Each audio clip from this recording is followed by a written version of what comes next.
Pakistan cricket board ने champions trophy के लिए मुत्तहिदा अरब अमारात को न्यूट्रल वेन्यू के तौर पर चूज कर लिया है। आईसीसी को बाज़ाब्ता तौर पर आगाह भी कर दिया गया। इस पर हम बात करते हैं डॉन न्यूज़ के रिपोर्टर गुलाम मुर्तजा से। गुलाम, बताइएगा क्या डिटेल्स हैं, कहाँ कहाँ होंगे ये मैचेस?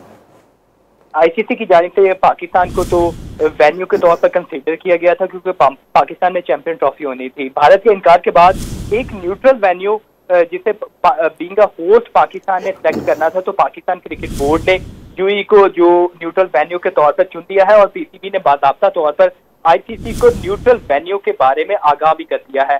अब पाकिस्तान और इंडिया के जो मैचेस है चैंपियन ट्रॉफी में होने हैं वो यूएई में होंगे और चैंपियन ट्रॉफी के लिए न्यूट्रल वेन्यू का फैसला पाकिस्तान ने करना था और वेन्यू का हतमी फैसला chairman Pakistan cricket board Mohsin Naqvi और यूएई के जो क्रिकेट बोर्ड के सरबराह है शेख अल नहान की मुलाकात के बाद हुआ है।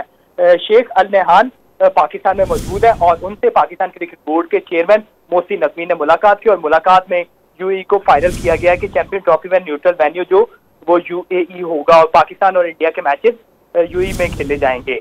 जी गुलाम, बहुत शुक्रिया, आपने अपडेट किया।